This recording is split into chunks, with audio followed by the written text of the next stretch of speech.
What's up, everybody? This is the Owl Recap, a show focused on covering the news, matches, and results of Overwatch League. This is episode 45, and right now we have just come out of semifinals, and we have the two teams that will be going to the grand finals: Philadelphia Fusion and London Spitfire. What the heck? I'm Uh, gonna I just got let to. me introduce my co-host Bob over here. How you doing, Bob? I'm sorry I'm a little hey, distracted over here, but what happened this week? hey. Well, I mean, if you go back to last week's episode, you could hear me say, I really think that Philly has a good chance of beating them. And I think I was the only one that really thought that. I mean, some people kind of thought it a little bit, but I really, truly thought that. That's why I kept fighting for it. But I wasn't There expecting it to was be so one-sided, though. I will say that. I thought it was going to be a game. absolutely we'll get into that in a second. I am your host, Andres, aka Play Games, and that was my co-host Bob.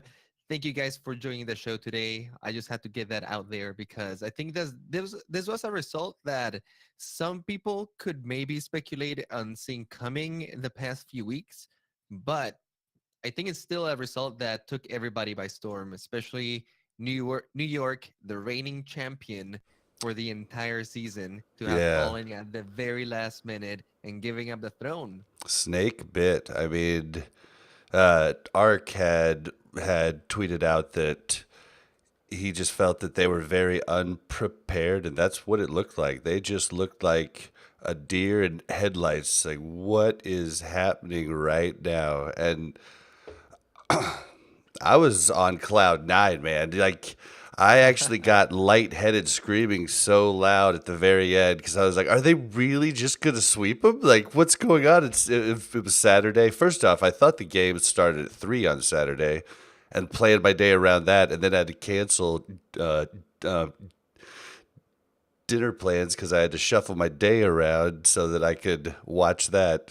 Oh yeah, definitely. That was an event to be watched, and it was so close, man. New York, I think, could have come back at the end there. They lost by like 4 meters on that payload, so it came down to the very last second. But very cool match. Before we get into the nitty gritty of that, I do want to thank our Patreons, especially your recap producer Shasir. Thank you so much for supporting the show at the top level. You guys are really helping us out now that we're going to New York at the end of this week. Everything is arranged and everything is happening. We're super excited. Thank you guys for helping us a little bit with that. We truly appreciate it. Every little bit counts. I do want to announce too that this Friday, guys, this Friday, July 27th, we will be meeting with everyone from the crew. We got the Cavalry, Watchpoint Radio, High Noon Podcast. We got Omnic Lab represent. We got our recap representatives. We're all gonna be there 10 p.m. Eastern at the Tillery Hotel Beer Garden. All the info is on Twitter. You can go to the High Noon Podcast Twitter. You can go to the Owl Recap Twitter. We've posted it everywhere. I'm gonna be hanging it on the Discord as well. So if you guys are interested in that, make sure you attend because we'll be having a really good time after the games and hyping everyone up. So if you want to meet everyone from the community and have a good time, make sure to attend. You want to add anything here, Bob? Yeah, from what I hear, the Blevins from High Noon Productions has reached out to a lot of league talent and players that he knows, coaches, everything else, and try to get a lot of people there for a meet and greet. So it'll be kind of it could turn out to be really cool. I've been moving, so I haven't been able to. I'm coming to you live from my freshly painted man cave of just blank walls, and I don't feel at home without my nerdy stuff and without my green screen and everything else. But Right now, you're only having one monitor too, right? yeah, I have one monitor. Like I'm I feel used to like, four man, monitors. Like, for oh, streaming, that's like having one eye, dude. dude, at least it's 27 inches. I've got like this over here. It's bad, but I can tell you that while I'm taking my plane ride and while I'm doing the commute, and if I get done with staging my house and all of that stuff that I need to take care of for my move when I get back, I will be reaching out to everybody that I know too. So hopefully we get a lot of people there. Absolutely. I'm super excited for it. It's my first time in New York, actually. So I'm sure I'm gonna be, like you said, like a deer in the headlights, just walking around the city, just stunned at at all this stuff. So I'm super excited. I hope I can meet everyone over there and be there or be square. All right, guys, let's get right to it. Let's start with the Wednesday games because Wednesday was almost like foreshadowing, right? Premonition of what was going to come. I feel like last week we had a little bit more of a back and forth, but this week it was very clear who the top teams were and who was going to the finals. From Wednesday, the first game, Philadelphia Fusion versus New York Excelsior. And I think that this is really where people had their eyes on, right? So far, we had been speculating, is New York saving some strategies? Are they sandbagging a little bit? Are they saving some for last? But once this game came, it was clear that New York had no ace up their sleeve. They have been trained to try to catch up with this change in meta. But the truth is that Philadelphia Fusion was born for this meta, dude. It was almost like the players had been picked for this moment in time, man. The way that Carpe and EQO have come into life in this new patch with the new Hanzo changes, now that Brigitte is out and playable in it too, it's like a different pace. And they're playing a different game than New York right now. And you can definitely tell that some of the star players that New York had are not this is not their environment, right? This is not their natural habitat. You can see Sabiobi being a little bit lost in here. Not that he's performing bad, he still did great on Brigitte, but it's just not up on par with some of these other teams. What do you think of this game, Bob? Well, okay, so I was totally on board with the whole sandbagging argument because at the end of stage three, they took it easy, right? They uh they didn't look dominant, but then come stage three finals, they looked unbelievably dominant. So I was like, oh, so they were kind of taking it easy, holding some stuff back.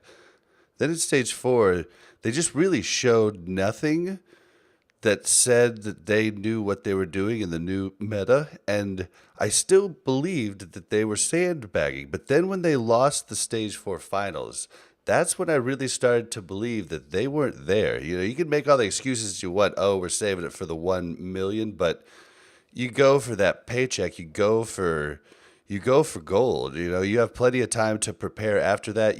You at least try something new, and they didn't do any of that. So that's why I thought that Philly had a really good chance. And after that first day, I was like, oh man.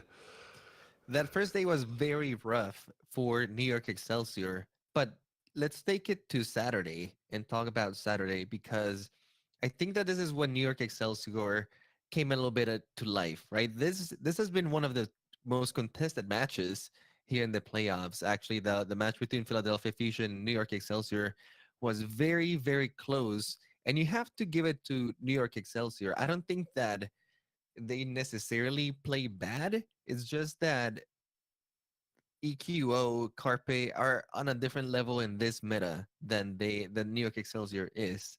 And you could see New York trying some different stuff like uh um Jonak was actually playing a lot of different things like Roadhog a lot of the times. Dorado, you saw it happening and being very flexible. Sabiobi was not, trying not to force the tracer too much. The times that he played, he ended up getting relegated to Brigitte a lot of the times. And they actually played Pine over Sabiobi a lot more to try to get that double sniper with Libero going on.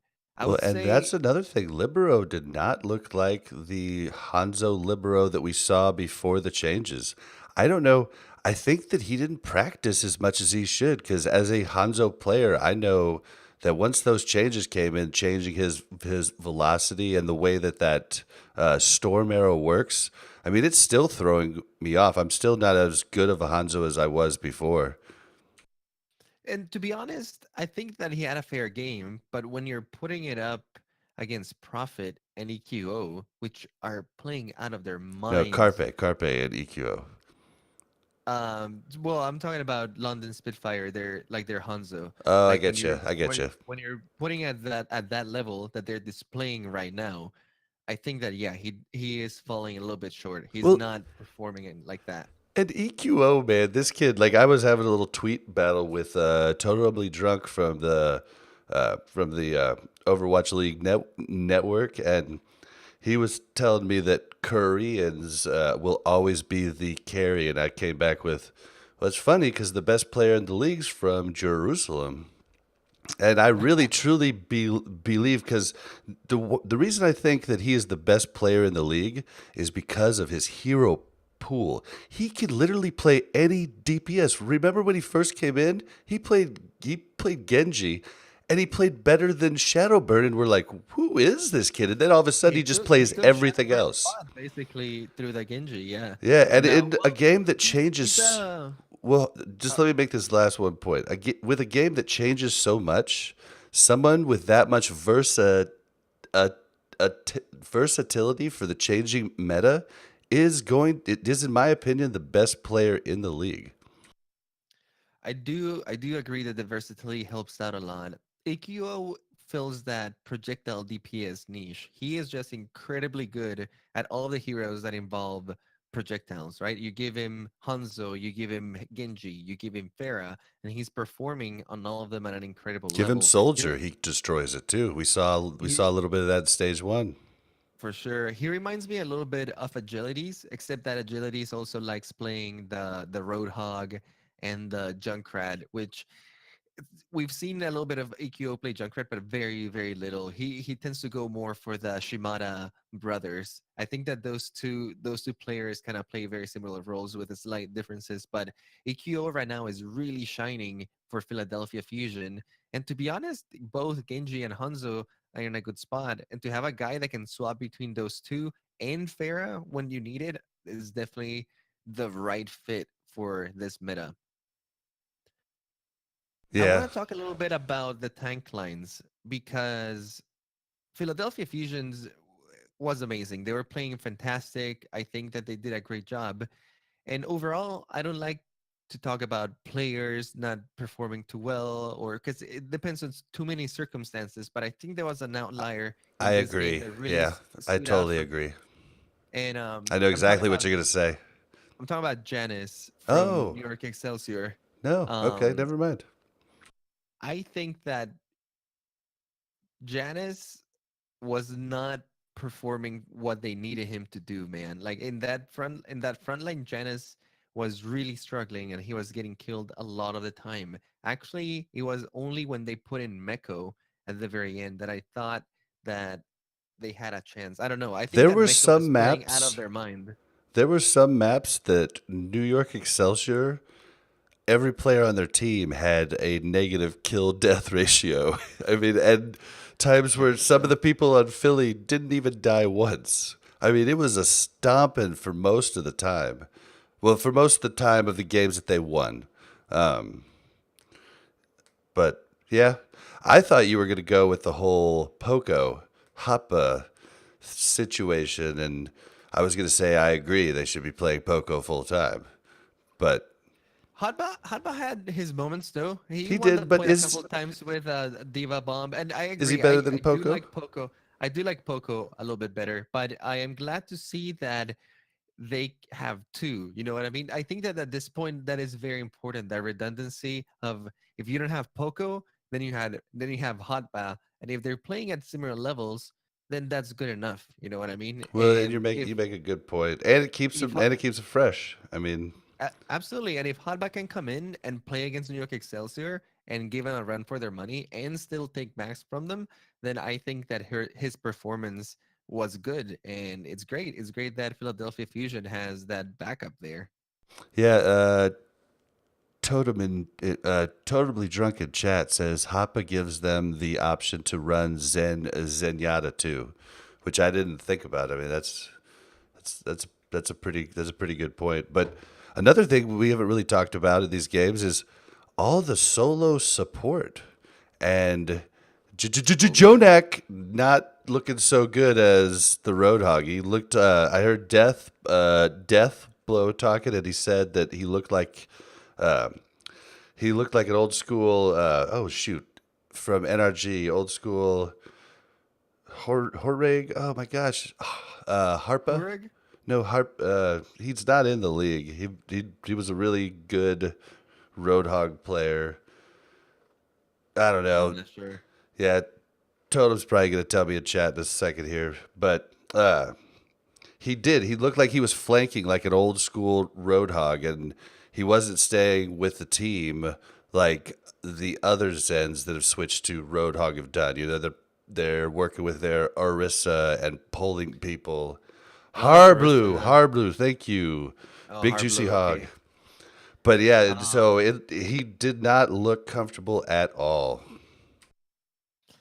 No, and you also gotta talk about Sato from Philadelphia Fusion. Man, he is playing incredibly well. Like, I know that Fraggy is your guy. I know that you would rather see Fraggy out there, but you gotta give it to Sato, man. He was in their face the whole time, opening up so much Yeah, space. he's looking He good. He's performed looking really well. good. Yeah, I know. I want Fraggy to be freed, but you're right. He is looking really good, and he's looking even better when Poco's in. I just feel like Poco, they get so aggressive and really works out. It does. It does.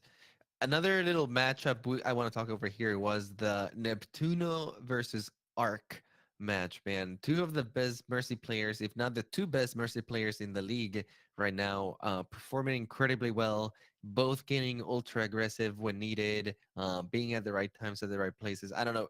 These guys are really an show how to play Mercy at the highest level. And boy, was this a matchup, man. They were chasing each other on Valkyries, and I don't know. I thought it was pretty fun just watching them. It's funny you say that because something that I noticed during the games that Philly was doing a lot of is six man focus fire on tanks. So basically, Mercy would pull out the pistol when she didn't need to heal instead of Hmm. damage boosting, and it actually was working out really well because she's able to shoot from the sky, going over shields and whatnot. But he you know he never keeps it out too long, and he wasn't letting people die because of it. And so I think that's a really good skill for a Mercy.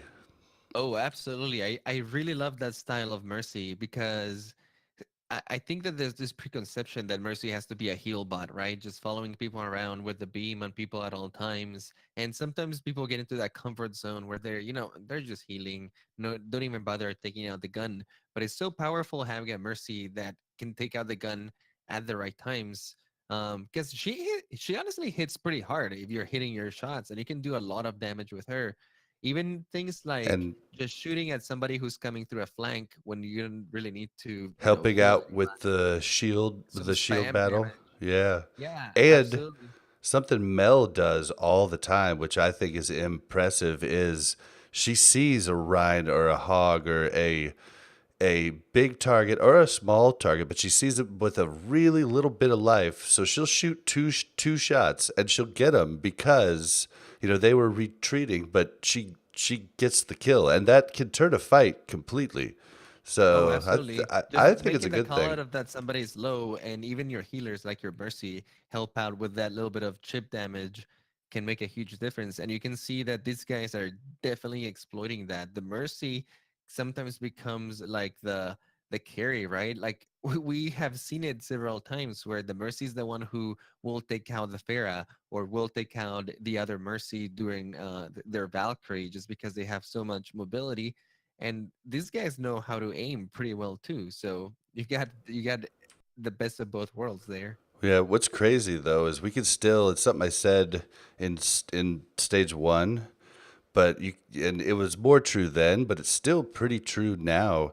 Is that if both sides are running a mercy, the side that loses the mercy first loses the normally loses the team fight, and that's a little scary. But in this case, for the playoffs, it's lots of times just been a solo mercy. So of course, if she dies, team battles over, you know?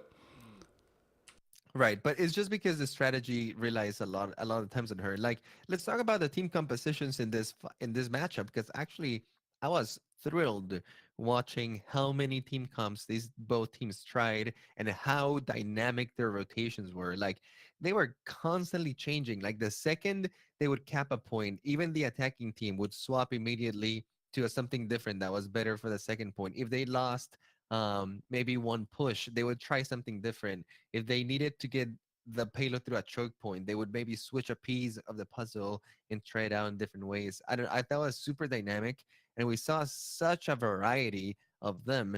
And true, we saw Mercy in a lot of them because she does fit with that composition style the best. But having that said, we still saw a lot of compositions with like Moira, Lucio, for example, or a triple support lineup. I all the heroes are actually getting a lot of play, except for the few outliers like Torbjorn and Symmetra and Bastion. Probably like are the three that I would think. Yeah, and well, this is the meta we always wanted, or at least you and I always wanted. Some people loved that it was dive v dive, you know, but and I know you did, always wanted to see these types of swaps.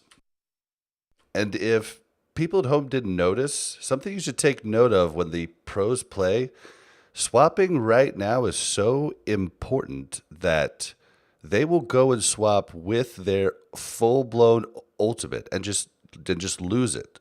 So take note of that in your ladder games. Something I did for a long time, and I think it held me down a long time, was saving that ultimate, or saying I'll swap off after I use my ultimate, and then it just ends up not working out because you're already rock paper scissored. So I just Yeah, thought that was interesting. yeah, and sometimes it turns out that even though you have your ultimate might just not be right for the situation to the point where the enemy team could easily counter it, or you might not even find the right time to use it for a long time, making you waste even more time that could have been better spent on a different hero that can make a bigger impact by just their raw abilities, even without an ultimate. Definitely.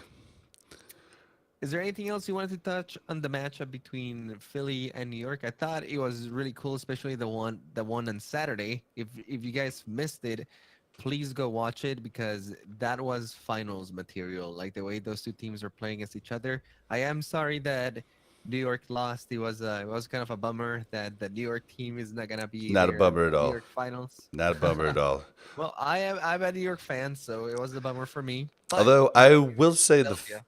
the fans are great. The what's dang it, The five deadly venoms. yes, thank you. I'm blanking on so many names tonight, but yeah, they are still doing all kinds of stuff to help out for the grand finals, and they're really being good sports about it. So definitely be nice to them. Don't make fun of any NYXXL fans unless it's Blevins, and just have a good time. But I'm going to have a good time at the finals now, a lot better time, because remember when we came into the playoffs, I said Philly's my team.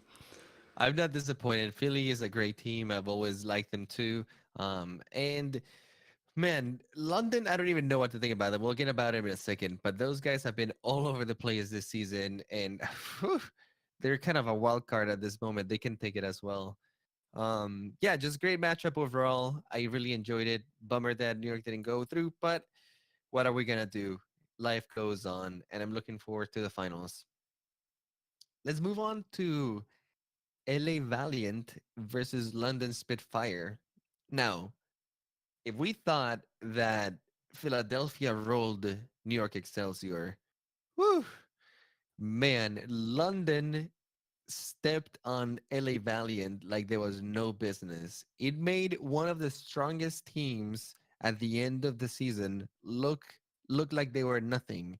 Um, I think that LA Valiant truly did struggle against London Spitfire, and they did not see this coming. There was no amount of preparation that the Valiant could have done to prepare for this one because we hadn't seen London play like this at all.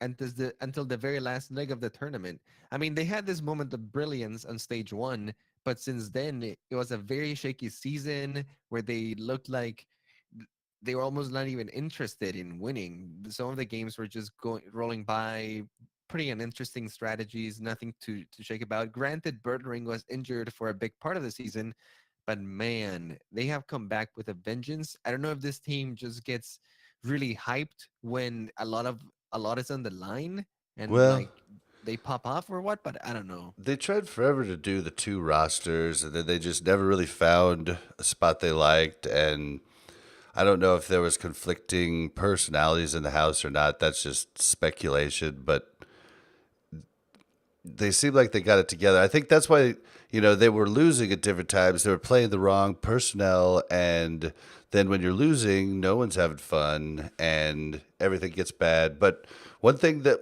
is the same in stage one that has been the same in the finals is Bird Ring is popping off, man, and but also gestures making more space for him though. So I don't know. They just look like they're a team once again.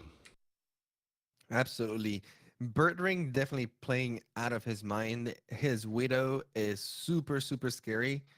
And Prophet, man, that guy on Hanzo is also killing it at the level that EQO is doing it. I'm actually really excited for the matchup of Bertring and Profit versus Carpe and EQO. That's gonna be a battle of the giants, man.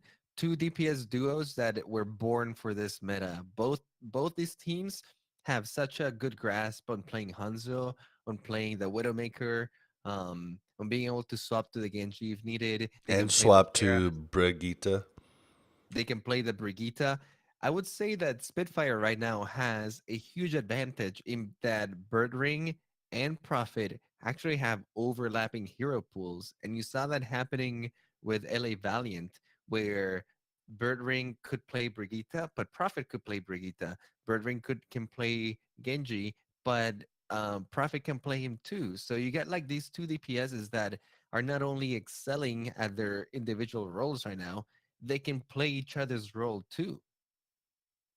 Yeah, and I mean Carpe and EQO do have some overlapping heroes too, but I don't know. London, like, how did London come out and just 3-0 day one, 3-0 day two, and how did Valiant not win a game? I don't get it. I will say Custa died a lot first.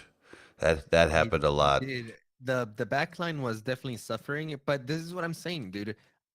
When we saw Gladiators last week, we know there was an argument that Gladiators had made some mistakes in their comms, and not playing Fissure, playing a remix, putting in Silk Thread might have been a mistake. But to be honest, I think that they were just outright outplayed, and that is what happened this time around with Valiant. Valiant is a team that has a very solid strategy. They're fast to react. They know what's going on, and they definitely know how to play as a team. But even though they do, they still got caught with their pants down, man. Like Birdring was just finding those shots, and not to mention the duo of Bedosin and Gesture, man. If somebody has the Orisa pulls plus hook combo down, is those two right now. The amount of times that they made it happen was actually amazing. That first Dorado game that they had between London and Valiant, they won the first point no problem because they straight up killed the Mercy with that hook pull combo like 20 seconds into the first round. It was pretty amazing. Yeah, it was the one on the left side when you're walking down the stairs from that high ground. That Yeah. was a good one. That That was was a an really good amazing one. play. Yeah. Yeah, that wanted the point straight up. After that, like there was no contesting because they're playing a single healer composition. You take down the Mercy first is like, okay, GG, you have no heals. And where did this single mercy come from? Because it's never been done in the Overwatch League. Jake did mention how he thought it would be good prior to the Overwatch League starting, but no one's I done it, think and all of a sudden everybody's doing it. we've seen it on one map on Junkertown. when you have the Bastion and then you run the double sniper with Roadhog a lot of the times and just a single Mercy. And I Yeah, think we they're saw it adapting stage the one. strategy to a couple of different points. Because honestly, it's a composition that even though it has a single healer, it's very resilient. Just because both of your DPS are very long range, they're not really overcommitting to the front line, and they're just trying to put a lot of pressure from the back line, from the sides and flanks.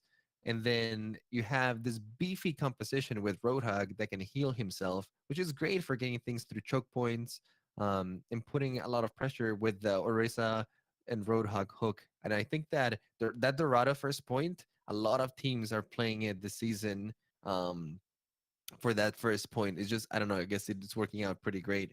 I like it though. I like that they're realizing some of the strengths of these compositions and even sacrificing one healer in certain circumstances, sometimes bringing three healers in circumstances works out pretty well.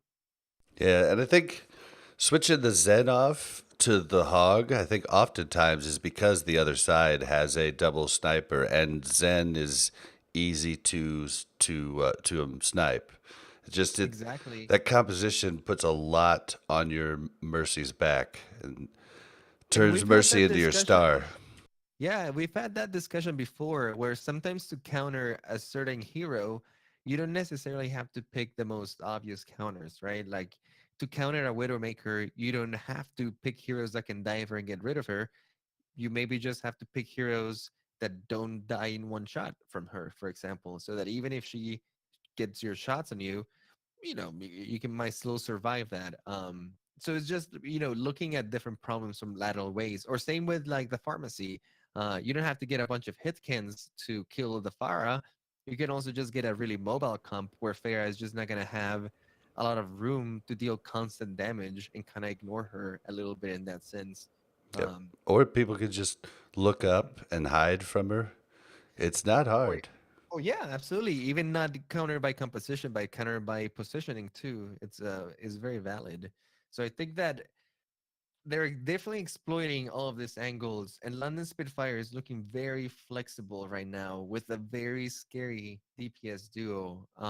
Like you said, Soon and Agilities, they had a few moments there, but Agility's Hanzo is not at the level that Prophet is right now, unfortunately. And Birdring can go toe to toe with Soon. Soon is doing okay, but he was not pulling the weight that the entire team needed. Yeah, soon very he won the battle a little bit and had shining moments, but definitely Bird Ring was winning those battles. And I don't I don't know. I don't know. I really don't know. This whole the whole playoffs has been confusing kind of, but I think that's how that different the game shifted, and I think a lot of people didn't realize how different it was going to be. it's interesting because for the majority of the season, we played on a patch where New York Excelsior was the undisputed king. Where we played in a season where Tracer for a very long time was the hero to pick, and that was what a lot of teams were playing, and the teams that had the best strengths in there were doing pretty good. Come the patch, though, things have changed a little bit, and now teams that have really solid Hanzos, really solid Widowmakers, that can swap to Afara when needed as well. Those are the teams that are performing really, really well in this patch. Teams that can play Brigitte as well on call. And I think that both Philadelphia Fusion and London Spitfire had the best angle here. Their players were just naturally good at this and they embraced it really fast. You got to give it to New York though. I think that even though they didn't have the best lineup for this, I think that they showed that they were still a very good team. The matchup that they played, I don't know. I thought it was some really entertaining Overwatch. You can give them a lot of crap for being the top team the entire season and losing, but I'm sorry, this patch was just not favoring their stars.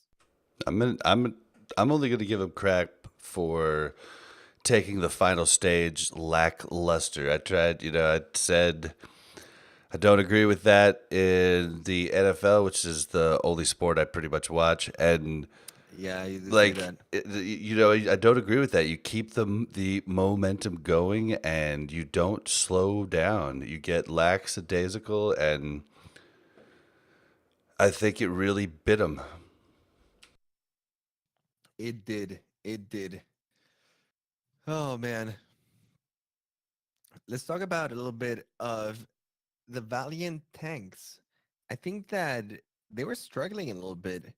We had both Fate and we had Numlock playing for them. How do you think they were doing? Fate looked off. Numlocked. I mean, Numlock didn't play the majority of the season at all. I know he was a really good Ryan, but he didn't play a lot, so I thought that was a little weird. Well, they did play Space quite a bit. Yeah, I was about to say I didn't think well, Yeah, but no, I don't think they played Numlocked is Numlock. It was a Fate and main Space. tank. Yeah, okay, cool. I was like, man, I totally missed Numlocked coming No, in. no, Wow, no, no, no, damn. no, no, no, no, no. I misspoke. It's Space and Fate. Yeah, Space did not look like the normal Space. He looked flustered, really, really flustered. I saw a few times where he blew ult when when the team was like over half dead. The team fight was over, and that's weird for him because he usually looks really, really good. And then Fate looked off. I mean, both of them looked out of sync with each other. I always wonder if that's like some sort of like turmoil between them, and one's wanting to go one way and the other one's wanting to go the other way, and no one's calling the shot. I'm speculating. I don't know if that's the way it is, but I always wonder if that's what it is when a take duo goes from being really concise to being really all over the place. Yeah, I also think that unfortunately for them, they were not able to keep Profit and Bird Ring in check. And like you said, Custa kept getting picked in the back line, as well as Kariv. And unfortunately, when your backlink is destroyed so soon and you can't do anything about it, London was doing a really good job of pushing that front line forward as soon as they got those picks. Those vital picks in the back, boom, you saw their front line push. And yeah, Fade and freaking Space just were dying all over the place as soon as it happened. Like a lot of the fights were just rolls of like, we're just gonna take this straight to the point basically. Well, and we also thought that the Hanzo Death Ball, or not the Hanzo Zarya combo was going to be really strong, but once again, just like last week, most of the time the Hanzo ult was used to zone a team and split them apart so they could focus fire. Yeah, very rarely were they using tandem with the Zarya ult. Because to be honest, at the level that they're playing, if they're able to get a team on a graviton, they can usually just kill them with whatever they have. They don't need to add too many ults on top of that. It's just like, hey, we got you here. You guys are dead, because either the Widowmaker gets a headshot on two of them, or the Genji gets a bunch of dashes through them, or I mean, there's so many ways to kill them that the grab alone sometimes can do it. And you can also counter the dragon grab at that level. A lot of teams are just stacking like the Brigitte plus Zenyatta ultimates, for example. So that can help stop it sometimes too. I don't know. It's not as effective. It's more effective for them to just use the grab, like you were saying, to divide and or to kill a single target, to kill people that are stuck in a hallway and have very limited mobility. That happened a lot of the times, just like firing through walls while they have the wall hacks and just getting somebody through the back from an unexpected angle. Even if they could kill just one, that was enough for the dragon to like, pay for itself. Especially because Yeah, people like Prophet would use a dragon and then like 20 seconds later, they were at like 70% charge. and I think that I mean, honestly, what makes Hanzo that good is that constant sonic arrow, and all that the Mhm. changes did to him was just make him have more consistent damage with the storm arrow. So the Sonic Arrow along with the wall hacks. I mean, unreal. Like they just know where the other team is a lot of the time. Yeah, it does make a huge difference for sure. Alrighty, I think that sums it up for the semifinals. Very interesting matches. I think a lot of people were surprised, but that being said, I do think that the two current top teams made it to the finals, even though they were not the top teams during the league. I think that both of them played well enough to keep their records to make it into the playoffs, and their time is now, man. They found their chance and their opportunity, and they both seized it. They played amazingly, and Come here we on, go. Philly! Come on, Philly! I'm hoping they're selling jerseys at the venue. Oh, you can bet your I'm ass they're okay. going to. I'm hoping they're selling jerseys and the line isn't 2 hours long because I won't wait in line. Okay, yeah. I hope that they don't sell out on the jerseys. Is more an appropriate statement. Yes. Yeah, like what happened to me last um, World Cup. yeah. If you guys are going to the World Cup this year, make sure you get your World Cup jerseys early because those sell out. Especially the smalls and mediums, they go out quick. And larges because and then by the time I was All of there, them.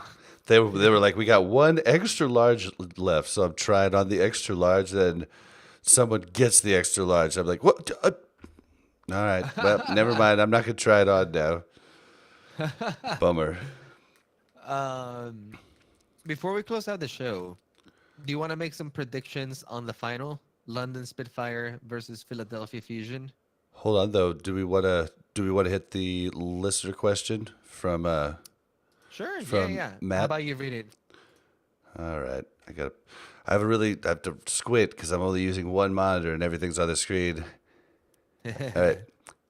All right. Hey guys, now that we have seen a few matches unfold, I'm wondering what everyone's thoughts are regarding to the format of the playoffs.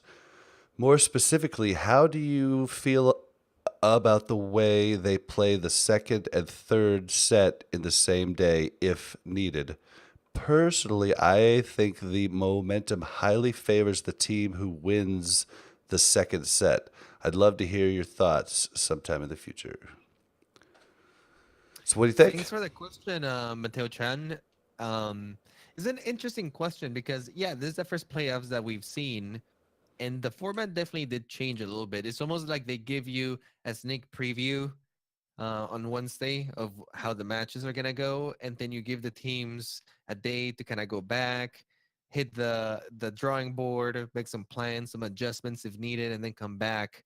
As far as the momentum favoring the team that wins the second round, that can be interesting, and it's hard to tell because the sample size is so low, right? We had what, four matches basically on this format, and two of those matches basically ended at the second round. They didn't even play a third round, so yeah, you could argue that the momentum could have favored them, but at the same time, was it really the format that favored them, or they just playing out of their minds? Well, in the first week, we had two teams win the first day, and then both those teams lost the second day, right?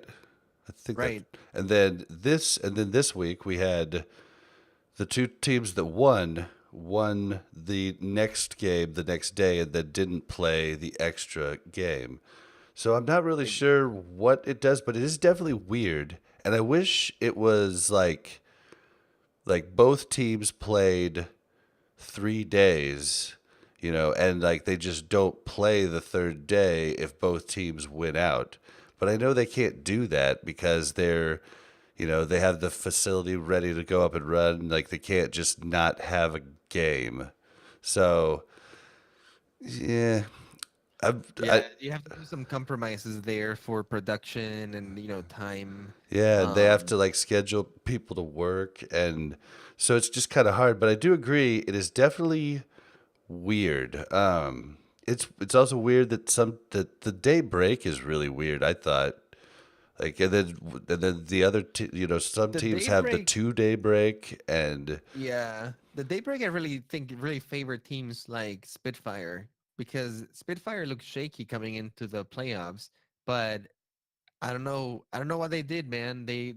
that day that they had the break, they went back to the drawing board. I don't know what their coach told them. I don't know what Bird Ring felt during those days, but they came back a different team after that day. I will say Saturday they missed a huge opportunity. It was supposed to be you know 2 hours longer. They brought in the two teams that were going to be in the grand finals. Showed them at the end. They were both there. Why not have a little, few matches of mystery heroes just to just to wet our whistle for the grand finals? Something fun and cheeky. I think that would have Yeah, been a lot of fun for a lot of people, and I really think I was like, come on, they could just do that, right? They could just be like, let's just do it. Why not? it did feel weird because I remember coming back on Friday, and I wanted to watch the second match. I was like, oh, let me tune in to Overwatch League because I had missed the first match because I was out of the home. So I was like, oh, let me catch the second game. And when I tuned in, the broadcast had already finished, and they were rebroadcasting the first game, and it just felt kind of like, oh, that was it, I guess.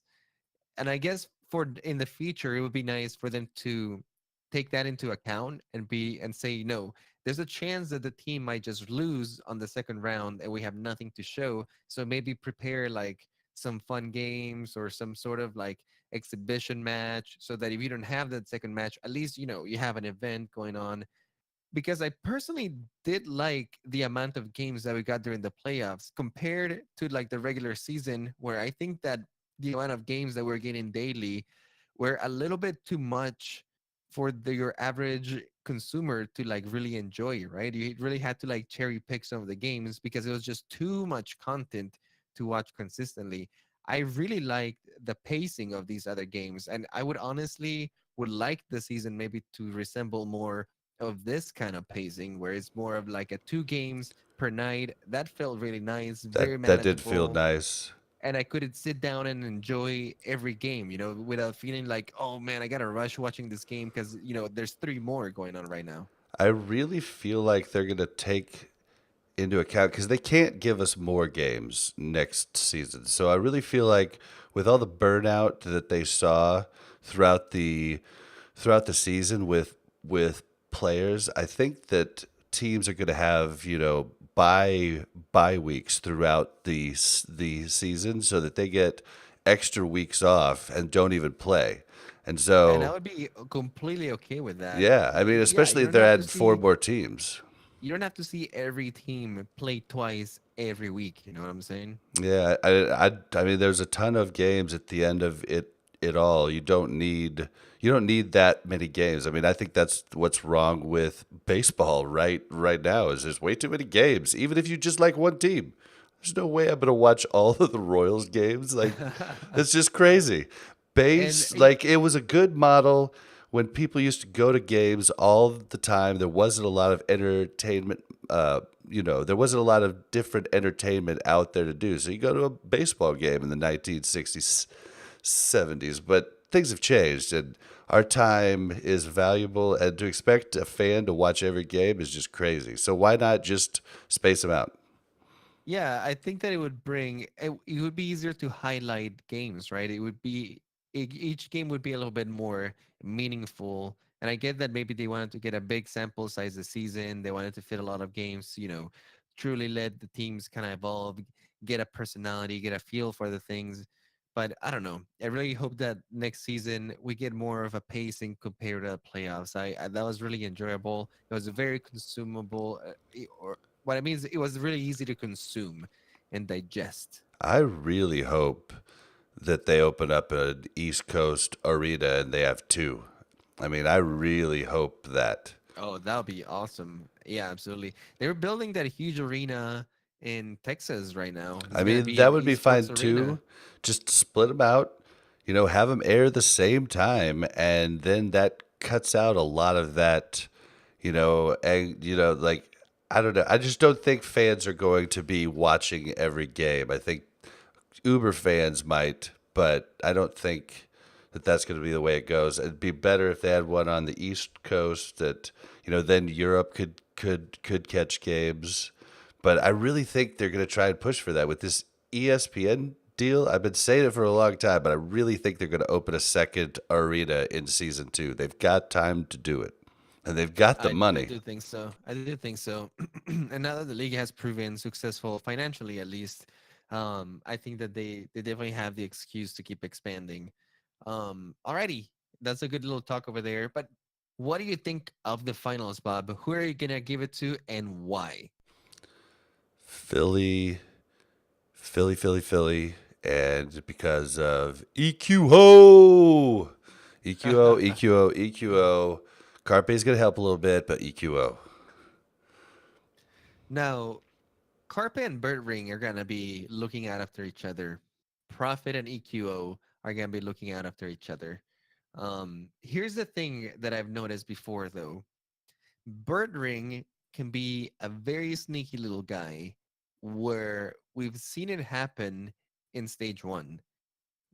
He wins the Widow duels very smartly sometimes by sometimes positioning himself in a way where he's very abrasive to the enemy Widow and blocks certain angles for that Widow while focusing other enemy teammates. And I've noticed that he does this really well. I've actually have been trying to take note because the way that he positions himself with the Widowmaker is really, really smart and gives him a lot of space while denying a lot of space to the enemy Widow. And that's what was happening too soon. And I think that's why you noticed that he wasn't performing very much or he wasn't shining in the right ways.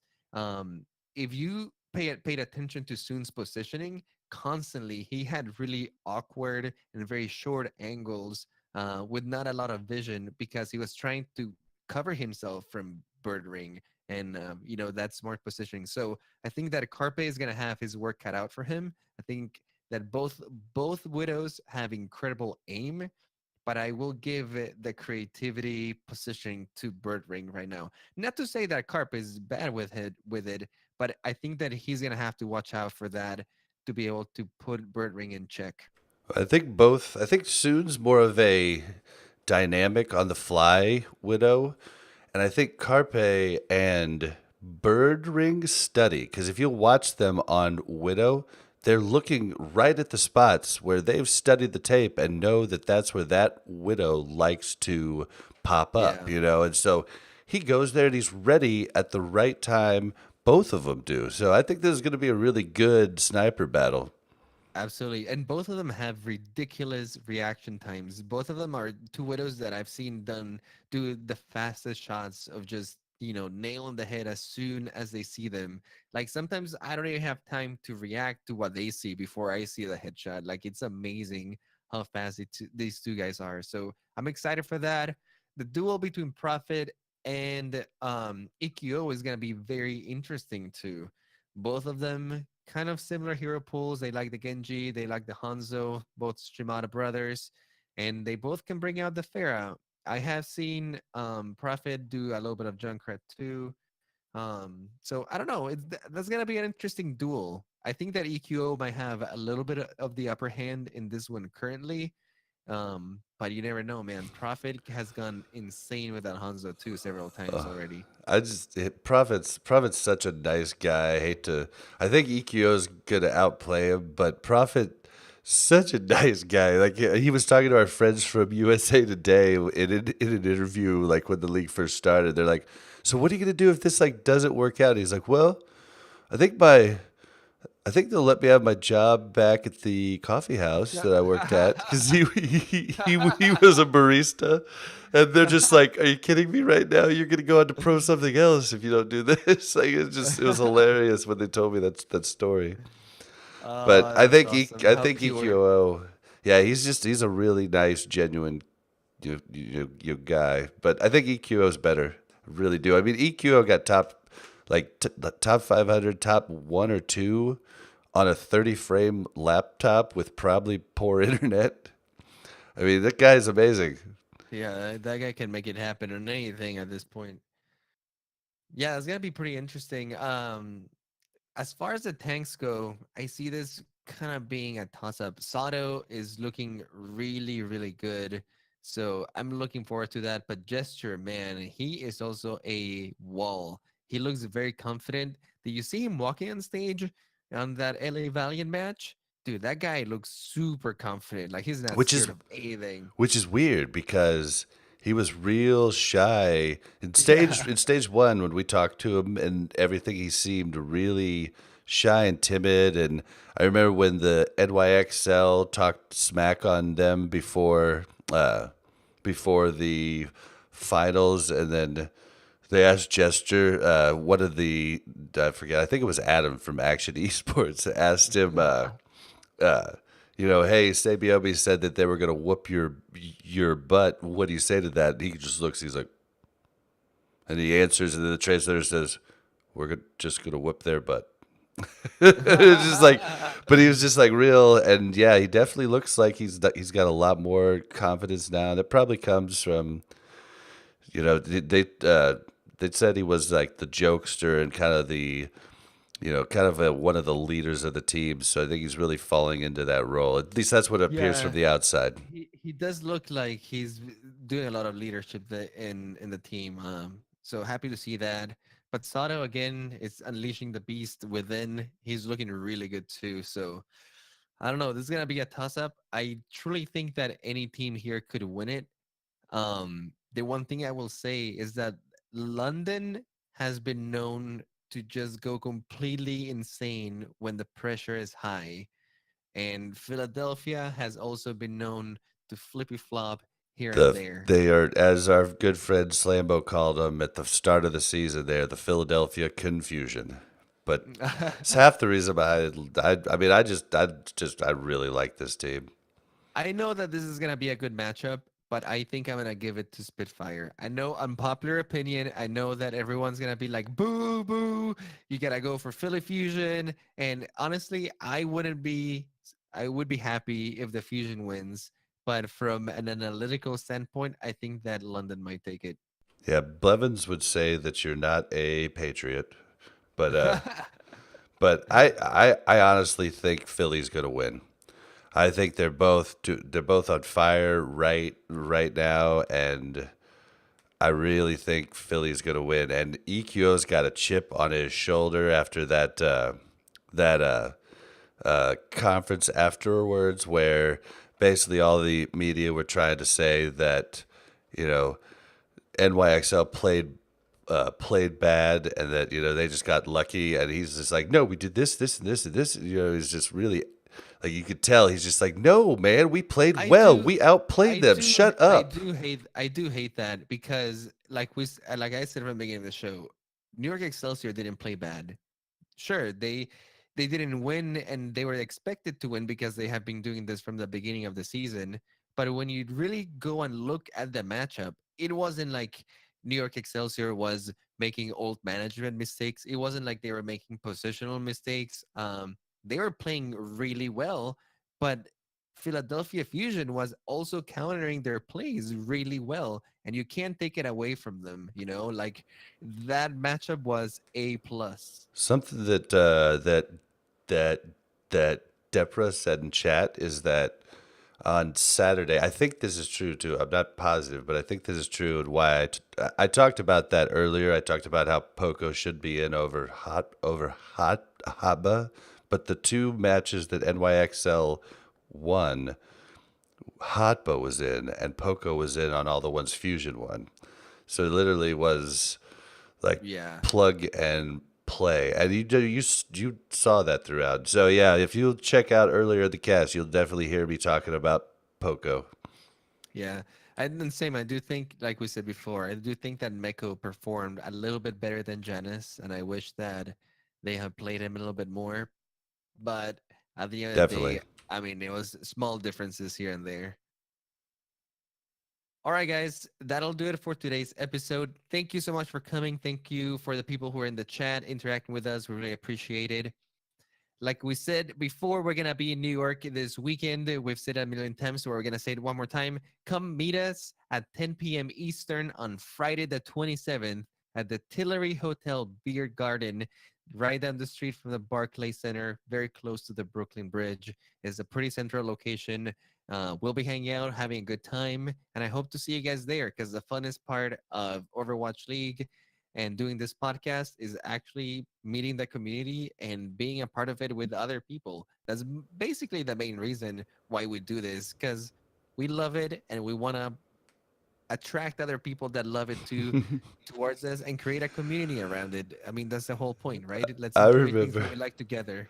I remember when I met you at at BlizzCon last year. We met at the airport, took the Uber back, talked about Overwatch all the way through to dinner, and then you're just like, "This is the most awesome thing I've ever done." Like you guys just keep wanting to talk about Overwatch, and my friends at home, they'll tolerate it for a little while, but you guys are just, this is awesome. I mean, you were genuinely just like, this is great, and me too, and that's what these meetups are like. So definitely come. I also want to make an apology.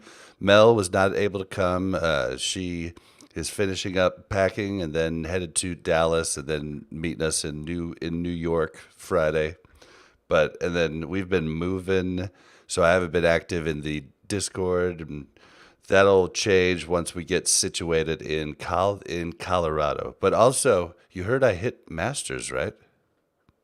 Yes, congratulations to Bob. He finally made it to Masters, playing Reinhardt out of his mind. He's playing that Reinhardt super, super well. And And dude, you made it. Mel made it back to Diamond. Both my other accounts are almost back to Diamond. It's just things are going good right on now, but now I'm gonna have to decay because I'm gonna have to pack up the computer when we get back from New York. Sometimes life does get in the way. I know that. Yeah, but yeah, it's been pretty good. Also, as a Masters player, you can apply to be an assistant coach for the Fusion. There you Maybe go, I should man. do What you that. waiting for? Oh no, I'm too old for that. But it's sure. I mean, if they had one in Colorado, then definitely, yeah, I would definitely apply. But can't That move would be to awesome. can't move to L.A. That ship has sailed. Yeah, that's a little hard to do. That is for sure. All right, guys. Thank you for coming today. If you guys want to find the show, let me give you a couple of links. On Twitter, you can find us over at Owl Recap. You can also find us on Twitch over at twitch.tv/Owl Recap. You can also join the Discord over at discord.me/Omnic Lab. That's where our home is. And I encourage everyone to be there who's not already there for all of our meetups and game nights and other cool stuff. Also, you can email the show over at contact@owlrecap.com for any business inquiries or feedback that you might have. And if you want to personally find us, you can look me up on Twitter at iPlayGames. You spell that IPLAI Games. And where can they find you, Bob? You can find me and everything I do on Twitter at Blazin_Bob. That's BLAZZIN_BOB. Fantastic. See you guys next week over in New York. Hashtag unleashed. All right, guys, I gotta go get back to packing. So here, can we? Is there any who can we raid? I bet you Okay. OWLN is on. We're gonna try that. Boom, got it. All right, guys, thank you for coming. Appreciate it so much. And see you at the finals, and then I'm moving. Oh, it's a lot. And the awkward time when we're waiting for the raid to go. Tell him we said hi over there. Tell Twiddling our fingers over tell here. Totem EQO is the best player in Al. Give There it we go. give it to him.